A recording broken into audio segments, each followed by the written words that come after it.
In the last few years, nonprofit groups have been working at top speed to provide affordable housing. But the cost of that is really high, and that has some nonprofits asking themselves tough questions about their future, particularly small ones that are depending on volunteers to get the job done. Nancy O'Regan is a familiar face at the Guysborough hardware store. How are you, Peggy? Today, she's here for 4 cans of neutral beige paint. It's for the building bought in February by an affordable housing nonprofit. The organization is providing stable rents for 7 people at between $800 and $850 a month. They're badly needed in this part of the Eastern Mainland, but it wasn't easy to get the deal done. There were so many unforeseen expenses. We had some sleepless nights, and there was a moment where I said, if push comes to shove, I'll pay for that environmental assessment if I have to, and I'd pull out my credit card. And the rest of the board members said, we're not there yet, let's not consider that.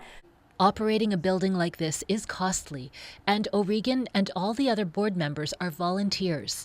There's no money to hire a director or a property manager, so the volunteers do the work.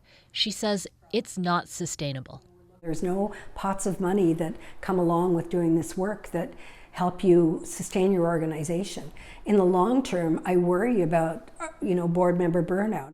In the last few years, there has been government money to help nonprofits buy or build. But once they become property owners, they are expected to survive on their own. Basically, they need to until the property has paid for itself, and that's very difficult to do when you're charging very low levels of rent. McCourt says some organizations make up the difference by fundraising. But that's a tall order for the small group in Guysborough County. They're already working flat out. Adding fundraising to the volunteers' other duties could be too much. I'm not baking a brownie to create housing for people.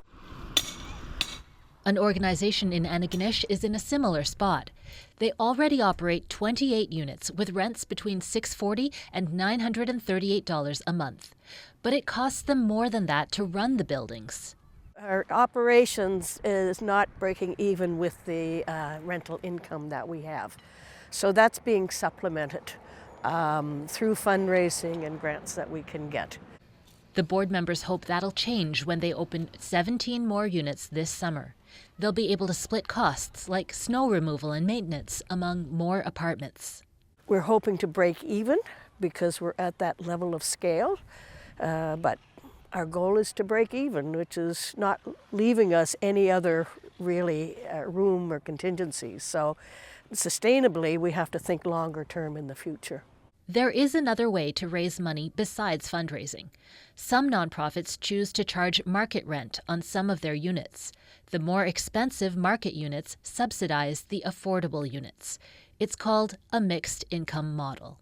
Proponents argue it builds a healthier neighborhood. If we build neighborhoods that are accommodating everyone in the community and what their needs are, it's just better for everyone.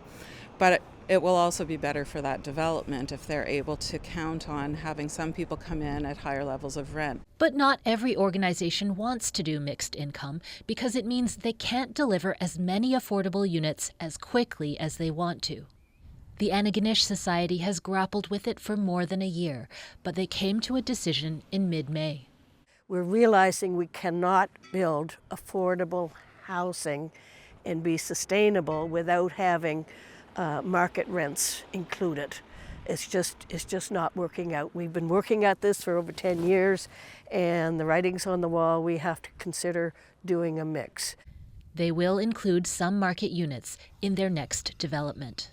That would be to help support affordable by charging some market rents. So that's certainly a question that we have been struggling with.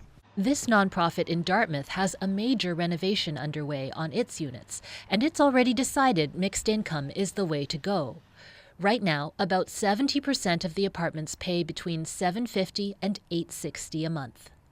But that's not enough to cover the cost of operating the buildings and paying the mortgage. It's the case that those lower units, if you take them, isolate them just on their own, they do indeed lose money.